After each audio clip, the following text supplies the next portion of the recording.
Ang aking mga alagang aso. Ayan o. Nakasalang na sa batsa. Okay.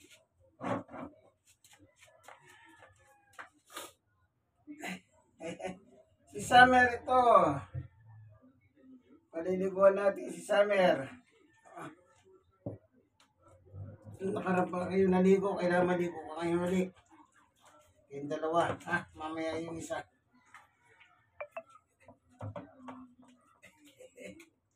Pinabasa ko muna yung pa.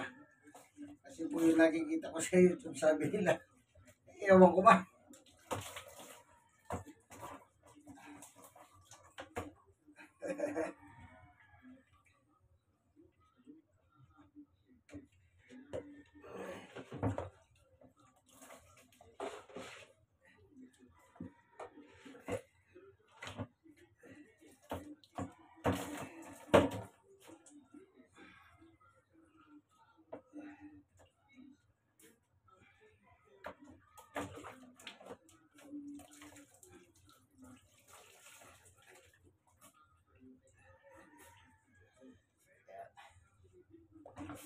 Ito po si Winter.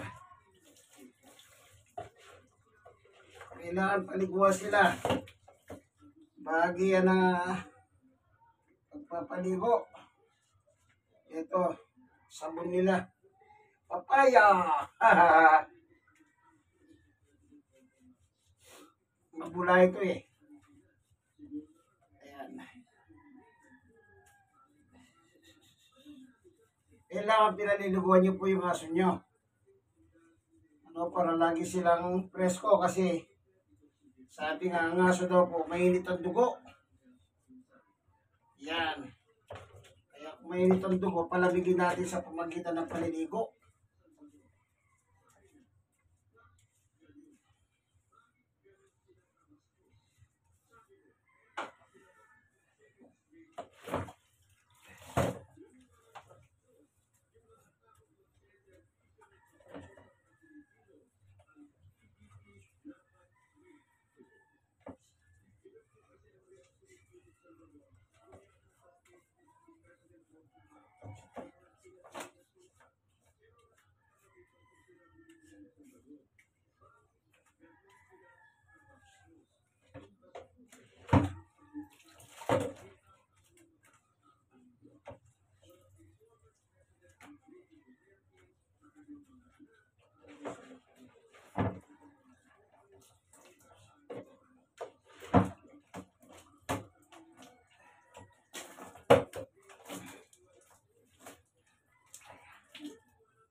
Okay, banlaw na kasi malamig eh.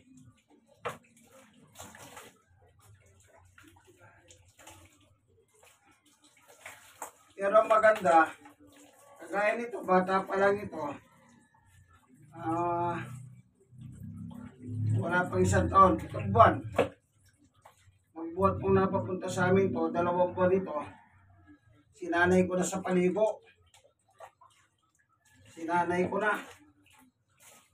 Para lumalaki siya, nalalaman niya na mayroon palang naliligong aso. Kaya ngayon, hindi na siya masyadong takot, hindi kagaya nung araw. Pag pinaliliguan ko, medyo hesitant. Kasi nga, hindi niya karanasan ng paliligo. Ang gusto ko, matuto silang maligo. Kaya ginagawa ko po, ako na mismo, pinaliliguan ko. Ang purpose is, masanay sila. Masanay silang maligo. Ano? Para yung, pag tumatagal, lumalaki, hindi na siya natatakot sa tubig. Yan. Kaya nung isa, sanay na.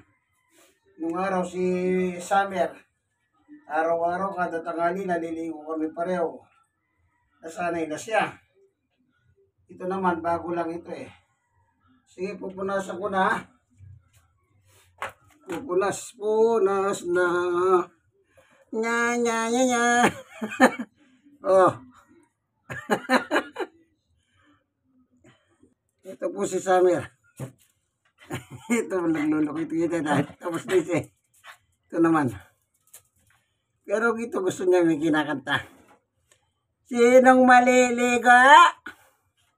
Sinong maliliga? Kinakanta ko po yun sa kanya eh. So, yan.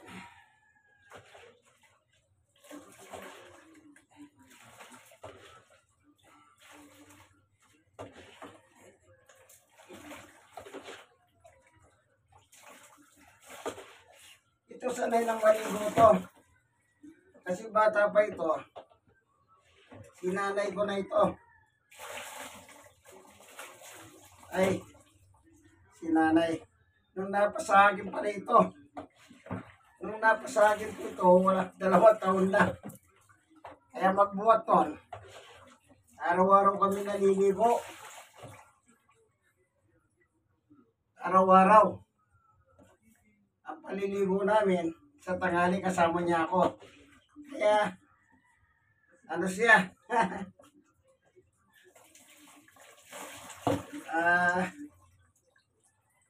Ano ba? Sanay na. Sa paligo. Kailangan sanayin nyo. Sandali, bago ka magpagpag.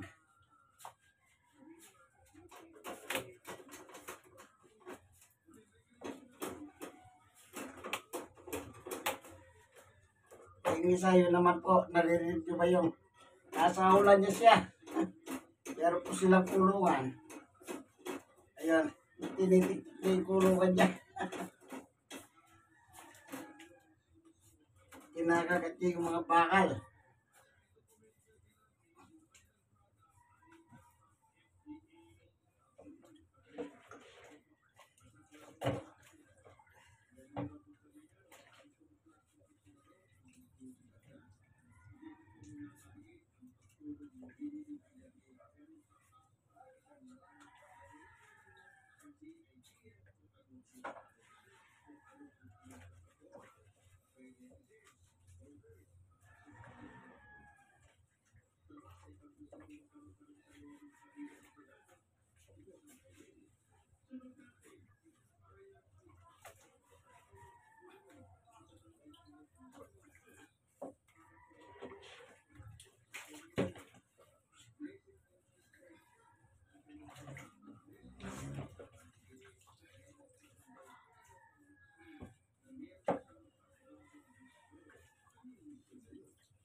Tapos na.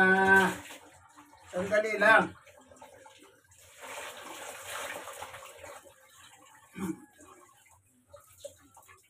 Tapos na naman eh, ha?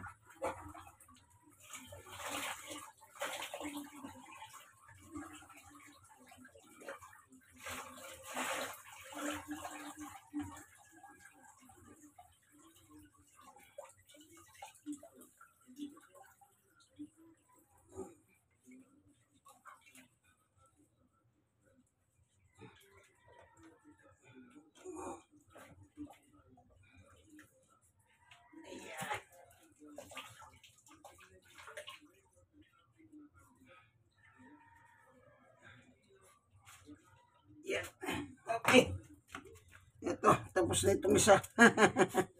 Ano, si Summer. Okay. Punasan na natin. Oh, okay, tapos na sila.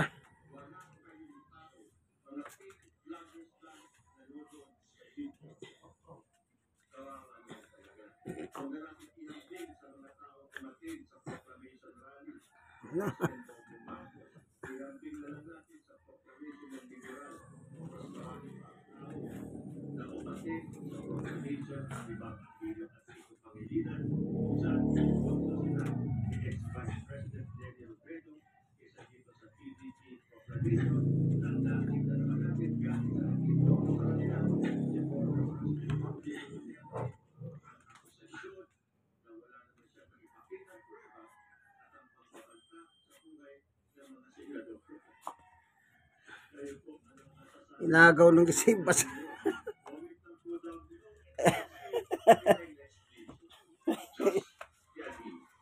Kinukuha niyo yung mga basahan.